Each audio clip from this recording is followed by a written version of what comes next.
Ladies and gentlemen, let me begin with a truth I have learned after decades of studying success, failure, fear, and faith. The greatest force shaping your life is not money, it is not luck, it is not circumstances, it is belief. And behind every enduring belief system stands one central question humanity has wrestled with since the dawn of thought: does God exist? I will not approach this question as a preacher. I will approach it as a student of philosophy, psychology, and human potential, because the existence of God is not first proven in the heavens, it is first revealed in the human mind. When I studied the most successful men and women of history, one pattern appeared again and again. They believed they were connected to something greater than themselves. They called it God, infinite intelligence, universal mind, or higher power. The name changed. The experience did not. This infinite intelligence is the organizing principle of life. It governs the laws of nature, the rhythm of seasons, the precision of cause and effect. Nothing in this universe operates randomly. From the smallest atom to the largest galaxy, everything obeys order. Now tell me, where there is order, there is intelligence, and where there is intelligence, there is intention. Psychology confirms this truth. The human mind does not thrive in chaos. It searches for meaning. It seeks purpose. It reaches beyond survival toward significance. This inner hunger is not accidental. It is evidence. You were not designed merely to exist. You were designed to become. Consider this carefully. You possess imagination, creativity, intuition, and conscience. These are not physical organs, yet they direct your life more powerfully than your hands or feet. Where do these invisible faculties come from? They come from the same source that causes a seed to know how to become a tree. I call that source infinite intelligence. You may call it God. And here is the psychological insight most people miss. You do not connect to God through fear. You connect through harmony. Fear weakens the mind. Faith organizes it. When a person believes they are guided, supported, and watched over by a higher intelligence, their nervous system calms, their focus sharpens, and their confidence multiplies. Modern psychology would call this mental alignment. I call it cooperation with God. This is why belief transforms behavior. A mind anchored in faith does not collapse under adversity. It interprets failure as feedback. It turns setbacks into stepping stones. That is not superstition. That is applied psychology. Go deeper. Every thought you hold repeatedly becomes a habit. Every habit shapes your character, and your character determines your destiny. Now ask yourself this.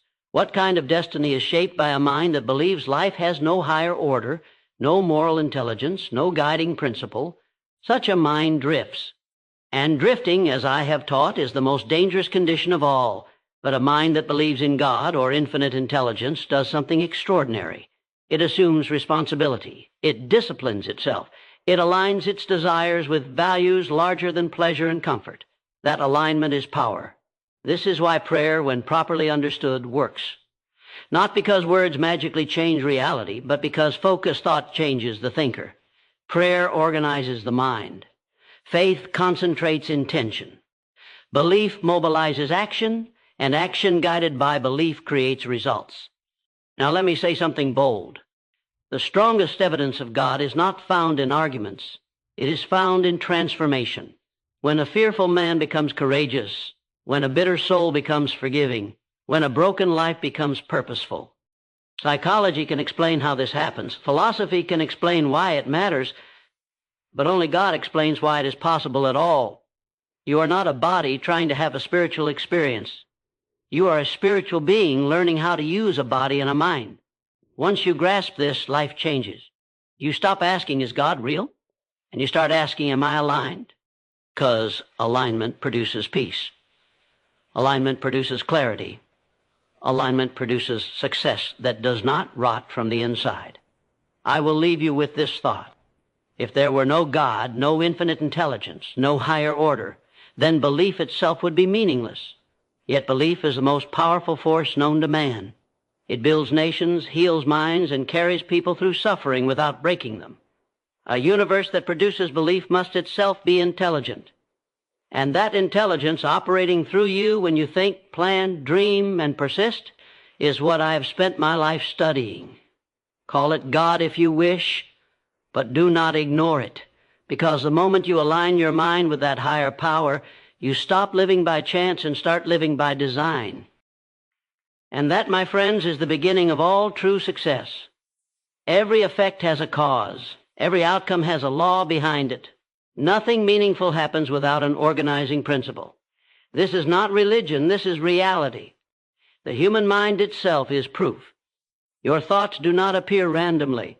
They follow emotional habits, dominant desires, and conditioned beliefs. When those beliefs are chaotic, life feels chaotic. When those beliefs are ordered, life begins to cooperate. That cooperation is not coincidence, it is alignment with infinite intelligence. And here is a psychological truth that few dare to admit. Man does not fear God. Man fears accountability, because belief in God implies that thoughts matter, choices matter, and intentions matter. It means you are not invisible to the universe. It means life is listening. That idea terrifies the drifting mind, but to the disciplined mind, it is liberation. I discovered that the most powerful individuals were not those with the highest IQ, but those who had cultivated an inner relationship with a higher power. This relationship gave them emotional stability under pressure. Pressure reveals belief. When adversity strikes, one man collapses, another rises. Same circumstances. Different inner alignment. Psychology explains stress responses, but it does not explain why some minds convert pain into purpose. That ability comes from faith in a larger meaning. When you believe your life is guided, you interpret hardship differently.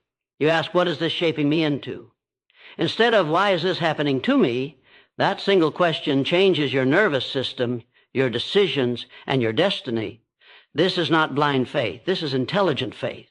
Now consider conscience. Where does it come from? No teacher fully installs it. No society fully controls it. Even when no one is watching, something inside you knows the difference between right and wrong. That inner judge is not social conditioning alone. Children display it before they understand rules.